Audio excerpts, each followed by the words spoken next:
نہیں دی جائے گی۔ تو ایک منظم سازش کے تحت کچھ شر پسندوں کو تیار کیا گیا اور انہوں نے بڑی دیدہ دلیری کے ساتھ حضور کے صحابہ کو سرے عام اور ٹی وی چینلوں پر وہ نشر کیا جا رہا ہے سارا کچھ۔ تو یاد رکھ لیں، اچھی طریقے سے چیزوں کو سمجھ لیں۔ میرے رسول کریم صلی اللہ تعالی علیہ وسلم نے ہمیں سبق دیا، یہ ترمذی شریف کی حدیث ہے۔ میرے پیارے حبیب علیہ السلام نے فرمایا، میرے صحابہ کرام کے بارے میں اللہ سے ڈرنا۔ ہائے ہائے، اب لفظوں کا درد محسوس کریں۔ حضور فرمانے لگے، میرے صحابہ کے بارے میں اللہ سے ڈرنا، میرے بعد انہیں اپنے کلام کا نشانہ نہ بنانا۔ فرمایا، جس نے ان سے محبت کی میری وجہ سے محبت کی۔ اور سید عالم صلی اللہ علیہ وسلم فرماتے ہیں، جس نے ان سے بغض رکھا میری وجہ سے بغض رکھا۔ صحابہ جو میرے ہیں، تو کوئی پیار کرے گا تو میرے سمجھ کے کرے گا، اور جس نے بغض رکھا میری وجہ سے رکھا۔ اور فرمایا، جس نے ان کو تکلیف دی اس نے مجھے تکلیف دی۔ یہ میں حدیث پڑھ رہا ہوں۔ اور فرمایا، جس بندے نے مجھے تکلیف دی اس نے میرے رب کو تکلیف دی، اور جس نے میرے رب کو تکلیف دی میرا رب اسے بڑی جلدی پکڑ لے گا۔ ظالمو، تم کیا سمجھتے ہو رسول کریم سید عالم صلی اللہ علیہ وسلم کو ان حالات کی خبر نہیں تھی؟ حضور نے خود بیان کیا۔ ہم نے کیا کرنا ہے یہ بھی حضور نے ہمیں بتلایا۔ ترمذی شریف، یہ میرے سامنے کتاب رکھی ہوئی ہے، حضرت سیدنا ابو ہریرہ رضی اللہ تعالیٰ عنہ حدیث کے راوی، نبی پاک صلی اللہ تعالیٰ علیہ وسلم نے بتا دیا ہمیں کہ جب لوگ میرے صحابہ کو گالیاں دیں گے تو وہ شر پھیلائیں گے۔ حضور نے ہمیں بتلا دیا، سمجھا دیا۔ فرمایا، جب تم ان لوگوں کو دیکھو جو میرے صحابہ کو گالیاں دیتے ہیں، فَقُولُوا لَعْنَةُ اللَّهِ عَلَى شَرِّكُمْ، فرمایا کہہ دیا کرو کہ تمہارے شر پر اللہ کی لعنت ہو۔ نبی پاک صلی اللہ علیہ وسلم نے فرمایا، جب اسے دیکھو جو میرے صحابی کو برا کہتا ہے، گالی دیتا ہے، تو کہو تمہارے شر پر اللہ کی لعنت ہو، تمہارے شر پر اللہ کی۔ تم امت میں شر پھیلا رہے ہو، تم ملک میں شر پھیلا رہے ہو، تم لوگوں کو لڑا رہے ہو، تمہارے شر پر اللہ کی لعنت ہو۔ حضور نے فرمایا یہ کہاں کرو؟ جب دیکھو کہ لوگ میرے صحابہ کو برا کہہ رہے ہیں تو پھر تم یہ کہو کہ تمہارے شر پر اللہ کی لعنت ہو، تمہارے شر پر، تم شر پھیلاتے ہو۔ بڑی ڈیبیٹ ہوتی ہے، بڑے لوگ بیٹھتے ہیں اور بڑی جناب گہری باتیں ہوتی ہیں اور بڑا فلسفہ بیان کیا جاتا ہے، اور کہتے ہیں ہم ذرا غور کریں، مل کے بیٹھیں اور دیکھیں کہ اس ملک کے بگڑنے کا سبب کیا ہے۔ کیا قانون کی پابندی نہیں ہو رہی؟ کیا معیشت اور معاشرت کا مسئلہ ہے؟ کیا ہر ادارہ اپنے دائرہ کار میں نہیں رہ رہا؟ کیا قانون کی بالادستی نہیں ہے؟ لوگ مختلف قسم کے ہیلے بہانے ڈھونڈتے ہیں کہ یہ وجہ ہے۔ قرآن مجید کی ان آیات اور احادیث کو سامنے رکھ کے میں کہتا ہوں میرے ملک کا سب سے بڑا مسئلہ بددیانتی ہے۔ یہاں سے خیانت ختم کر دی جائے، بددیانتی چھوڑ دی جائے، سارے مسئلے ٹھیک ہو جائیں گے۔ خیانت نہ کی جائے، کوئی نہ خیانت کرے، نہ رب سے کرے، نہ رسول سے کرے، نہ دین سے کرے، نہ اپنے منصب سے کرے، نہ اپنی سیٹ سے کرے، نہ اپنے عہدے سے کرے، نہ اپنے لوگوں سے کرے، نہ اپنے کارکنان سے کرے، نہ اپنے ووٹر سے کرے، نہ اپنے سپورٹر سے کرے، نہ کرے بددیانتی۔ پیر اپنے مریدوں سے کبھی نہ کرے، مرید اپنے شیخ سے کبھی نہ کرے، استاد اپنے شاگردوں سے بددیانتی کبھی نہ کرے، شاگرد پڑھنے میں اور سبق کو سمجھنے میں کبھی بددیانتی نہ کریں۔ یہ بددیانتی نکال دی جائے، دیانتدار انسان ہو جائے، دیانتدار۔ حضرت سیدنا عمر فاروق رضی اللہ تعالیٰ عنہ ارشاد فرمایا کرتے تھے، یہ کنز المال میں موجود ہے، حضرت عمر نے کہا ہے میں نہیں کہہ رہا، حضرت عمر نے کہا ہے میں نہیں کہہ رہا، سیدنا فاروق اعظم کا قول ہے، کنز المال میں موجود ہے، میں حوالہ دکھا سکتا ہوں پر میں نہیں کہہ رہا، پھر کہہ رہا ہوں۔ انہی کی محفل سوارتا ہوں، چراغ میرا ہے رات ان کی، انہی کے مطلب کی کہہ رہا ہوں، بس یہ زبان میری ہے باقی بات ان کی۔ انہی کی محفل سوارتا ہوں، چراغ میرا ہے رات ان کی، انہی کے مطلب کی کہہ رہا ہوں، زبان میری ہے بات۔ حضرت عمر فاروق رضی اللہ تعالیٰ عنہ فرماتے ہیں، کسی شخص کی نماز اور کسی شخص کا روزہ تمہیں دھوکے میں نہ ڈال دے۔ ہاں فرماتے ہیں کسی کا نماز روزہ تمہیں دھوکے میں نہ ڈال دے۔ فرمایا چاہے وہ روزہ رکھے، چاہے وہ نماز پڑھے، جب تک وہ امانت دار نہیں اس کا کوئی دین نہیں۔ فرمانے لگے پڑھ نماز جتنی مرضی، رکھ روزے جتنے مرضی، لیکن اگر تو دیانتدار نہیں تو پھر تیرا کوئی بھی دین، کیا معنی سمجھ لیا لوگوں نے کہ بعض رسومات میں بعض چیزوں کو قید کر لیا تو دیندار ہو گئے؟ تو امانت دار کتنا ہے، تیرے اندر دیانت کتنی ہے، تو اپنے منصب کے ساتھ کس قدر زیادہ دیانتداری کا مظاہرہ کرتا ہے؟ مسلمانوں کا یہ مسئلہ ہے کہ یہ نبی پاک سے پیار تو کرتے ہیں اور الحمدللہ بڑا کرتے ہیں، لیکن یہ پیار کو جہتوں اور سمتوں میں قید کرتے ہیں. یعنی مسجد میں آ کے درود شریف پڑھتے وقت اگر حضور کے غلام ہوتے ہیں تو فیصلہ کرتے وقت اور اپنے حق میں فیصلہ سنتے وقت اس وقت بھی ہمیں نبی پاک کا ہی غلام ہونا چاہیے. ہمیں ووٹ لیتے وقت بھی حضور کے غلام اور ووٹ دیتے وقت بھی نبی پاک صلی اللہ علیہ وسلم کے غلام. جب تک نظام نافذ نہیں ہوتا، نظام، یورپ کو آپ کی نماز سے تکلیف ہی کوئی نہیں تو نماز پڑھنے کے لیے مسجدیں بنانے کی اجازت دیتے ہیں. قرآن پاک جتنا مرضی آپ وہاں پڑھیں وہ اجازت دیتے ہیں. آپ زکاتیں دیں جتنی مرضی، وہاں سے لوگ چندے اکٹھے کر کے یہاں نہیں لے آتے، کریں جو مرضی. ان کو آپ کی نہ نماز سے پریشانی ہے، نہ مسئلہ زکات سے پریشانی ہے، نہ صوم و صلات سے مسئلہ ہے. ان کو تو مسئلہ یہ ہے کہ کچہری میں کہیں نبی پاک کا دین نہ آ جائے. ان کو تو مسئلہ یہ ہے کہ کہیں پارلیمنٹ میں حضور کا دین نہ آ جائے. دو قومی نظریے کیا ہیں اور نظریہ پاکستان کیا ہے جس کی بنیاد پر پاکستان بنا؟ بڑے ٹھنڈے دل سے میری بات کو سمجھیے گا. پاکستان اگر اچھی سڑکوں کے لیے، ترقی کرنے کے لیے بنا تھا تو یہ ترقی ہندوستان میں رہ کے بھی ہو سکتی تھی. انڈیا والے کہتے ہیں کہ ہم نے ترقی نہیں کرنی، کچی سڑکوں پہ چلنا ہے، ہم نے ٹیکنالوجی نہیں بنی. یہ کام وہاں بھی ہو سکتا تھا. اگر آپ یہ کہیں کہ پاکستان جمہوریت کی مضبوطی کے لیے بنایا تھا کہ ڈکٹیٹر کوئی نہیں آئے گا، صرف جمہوری قوتیں کام کریں گی، تو جمہوریت میں تو انڈیا بظاہر آگے نکل گیا ہے. ان کی جمہوریت تو زیادہ اچھی نظر آتی ہے، کبھی ڈکٹیٹر نہیں آیا. آپ نے پاکستان کیوں بنایا؟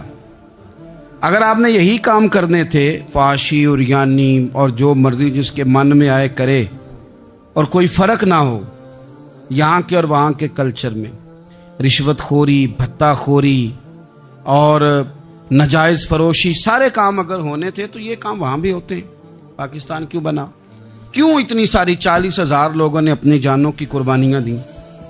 دنیا کی سب سے بڑی ہجرت ہوئی ہے، سب سے بڑی، جب پاکستان بنا. یہ سب سے بڑی ہجرت تھی، اتنی بڑی ہجرت ہی کبھی نہیں ہوئی. کیوں اتنا کچھ ہوا؟ وہ اس لیے ہوا کہ ہمیں بتایا گیا تھا کہ وہاں نہ سوشلزم، نہ وہاں خالی جمہوریت کا راگ الاپا جائے گا، بلکہ ایک بلند نعرہ لگایا گیا تھا. نعرہ کیا تھا؟ پاکستان کا مطلب کیا؟ پاکستان کا مطلب کیا؟ لا الہ الا اللہ محمد رسول اللہ صلی اللہ علیہ.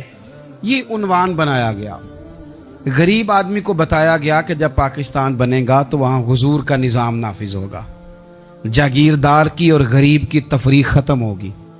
جس طرح امیر کے بچے کو کالج میں داخلہ ملے گا، غریب کے بچے کو بھی ملے گا. وہاں بتایا گیا کہ لوگ وہاں ہر لحاظ سے اپنے آپ کو برابر سمجھیں گے.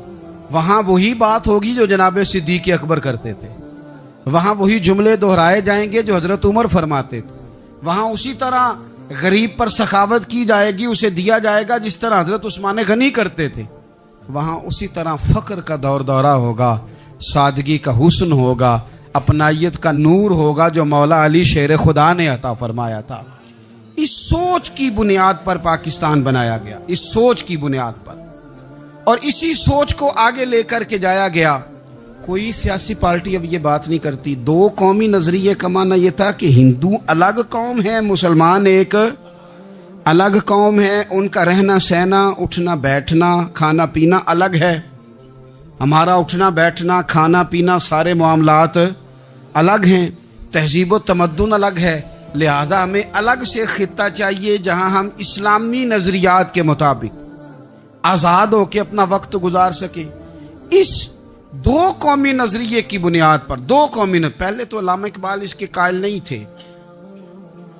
علامہ اقبال کا پہلے خیال یہ تھا کہ سارے جہاں سے اچھا ہندوستان ہمارا، یہ اقبال نے لکھا تھا. پھر اقبال کہتے ہیں میری سوچ بدلی، اور پھر میں نے کہا کہ نہیں،